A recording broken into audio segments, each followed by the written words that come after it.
Alors, après avoir fait une axiomatisation des nombres réels, comme on vient de faire à la capsule 1, ce que je veux faire dans cette capsule ici, c'est également faire une axiomatisation de ce que ça veut dire pour que deux nombres rationnels soient tels qu'un soit plus grand que l'autre.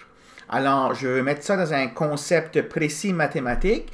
Puis aussi, je veux voir comment est-ce que cette notion de plus grand est compatible avec les opérations algébriques de addition et de multiplication qui existent dans un corps.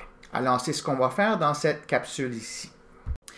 Donc, on va commencer par définir c'est quoi une relation d'ordre sur un ensemble de données. Donc, l'ensemble, ça peut être n'importe quoi, pas nécessairement un corps. Puis, je peux définir ce que j'appelle une relation d'ordre. Alors, c'est d'abord et avant tout un sous-ensemble que j'appellerai oméga du produit cartésien de E avec lui-même. Donc, rappelez-vous que le produit cartésien, là, c'est l'ensemble de tous les couples ordonnés où est-ce que le premier élément, c'est un ensemble de E, puis le deuxième élément, c'est un ensemble de E. Donc, c'est un sous-ensemble du produit cartésien tel que, à chaque fois que je prends deux éléments de E, il y a un et seulement un des énoncés suivants qui est vrai. Soit que le couple XY appartient à ce oméga, ou que le couple YX appartient à ce oméga, ou que X est égal à Y. OK? Donc, s'il y a seulement un de ces trois-là qui doit être vrai, ça sous-entend que si j'ai ça ou ça, ben, il faut que X soit différent de Y. OK? Donc, ça, c'est cette première propriété-là qui doit être satisfaite. La deuxième, c'est ce qu'on appelle une propriété de transitivité. Si X et Y sont dans oméga, et puis YZ est dans oméga, donc remarquez que le Y ici est dans la deuxième position du couple, et puis si Y est dans la première position du couple, alors si XY appartient à oméga et YZ appartient à oméga, alors il en suit que XZ appartient à oméga. Donc, quand j'ai un ensemble sur lequel j'ai défini d'une manière que je veux bien la définir, un sous-ensemble de E croix E, qui satisfait ces deux propriétés-là, j'appelle ça un ensemble ordonné. OK? Alors, exemple, ben, si je prends les nombres entiers ou les nombres rationnels avec cette notion ici que quand X est plus petit que Y, je dis que XY est dans oméga. C'est comme ça que je définis XY avec la relation là, plus petit que. Donc, quand vous prenez deux entiers ou deux rationnels quelconques, alors soit que X est plus petit que Y, ou X égale à Y, ou Y est plus petit que X. Il y a juste une de ces trois possibilités-là qui sont vraies. OK, qui est vraie.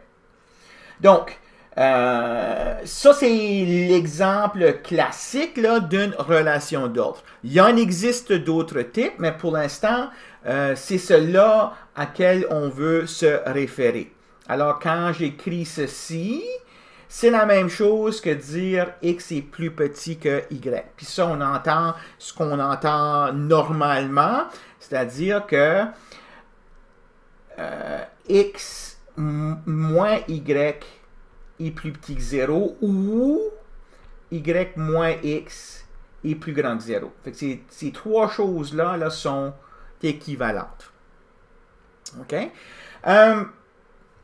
Donc, quand l'ensemble sur lequel je définis la relation d'ordre est un corps, comme c'est le cas ici, si la relation d'ordre satisfait en plus ces deux propriétés ici, que quand je prends deux nombres Y ou deux éléments de K, Y et Z, tel que y est plus petit que z. Donc ça veut dire ici là, que le couple YZ appartient à oméga. Donc, je vais utiliser ça comme raccourci pour indiquer ça. OK?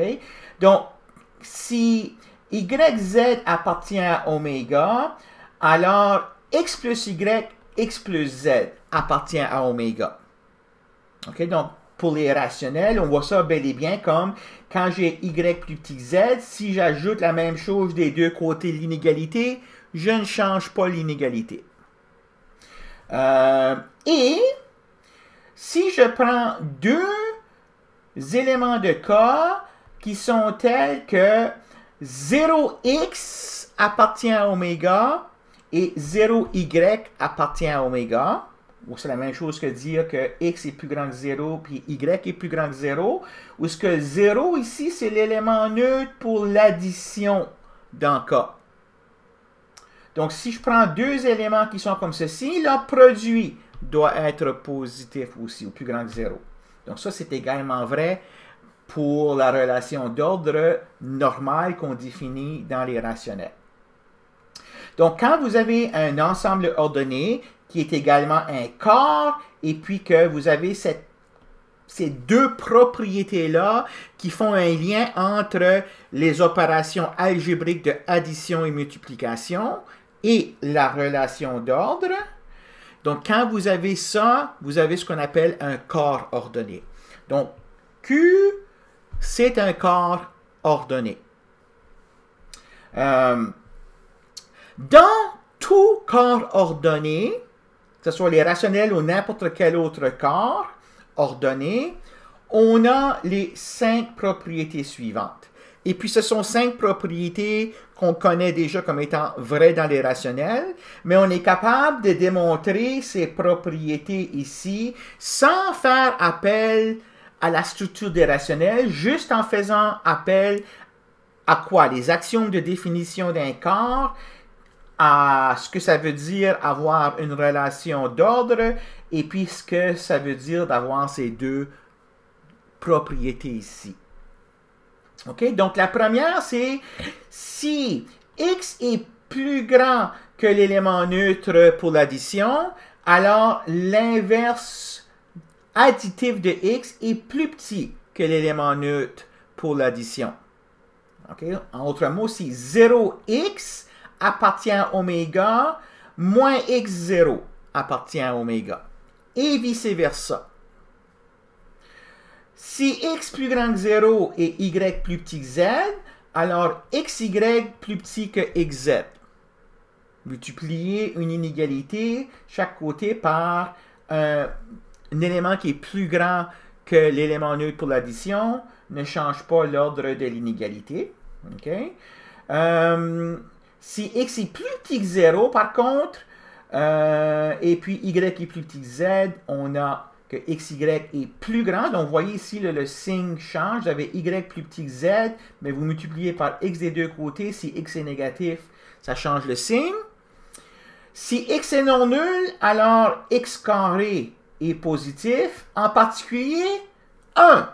L'élément neutre pour la multiplication doit être plus grand que l'élément neutre pour l'addition. Alors, ça, c'est vrai dans n'importe quel quart ordonné.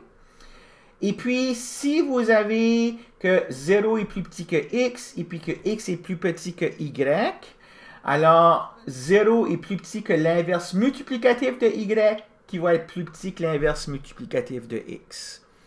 Donc ça, ces propositions ici, ou ces 5 propriétés-là, se démontrent toutes à partir de ces deux propriétés ici que possède tout corps ordonné. Donc, juste en les manipulant. Donc, ici, je donne la démonstration pour la A et pour la B. Quand vous aurez à faire un cours d'algèbre, vous les verrez peut-être plus en détail. Et puis, la C, D et la E, je vous demande de les faire en exercice. Si vous avez des difficultés, on pourra les adresser au prochain cours. OK? Alors, donc, dans les deux premières capsules, ce que j'ai voulu faire, c'est donner un sens d'axiomatisation, d'abstraction, de propriétés qu'ont les nombres rationnels qu'on prend peut-être un peu pour acquis.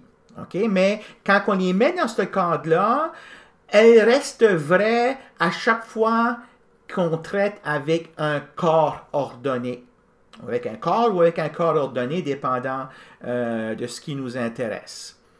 Et puis, ce qu'on veut finir par faire, c'est construire les nombres réels, puis on va voir que ça aussi, ça va être un corps ordonné.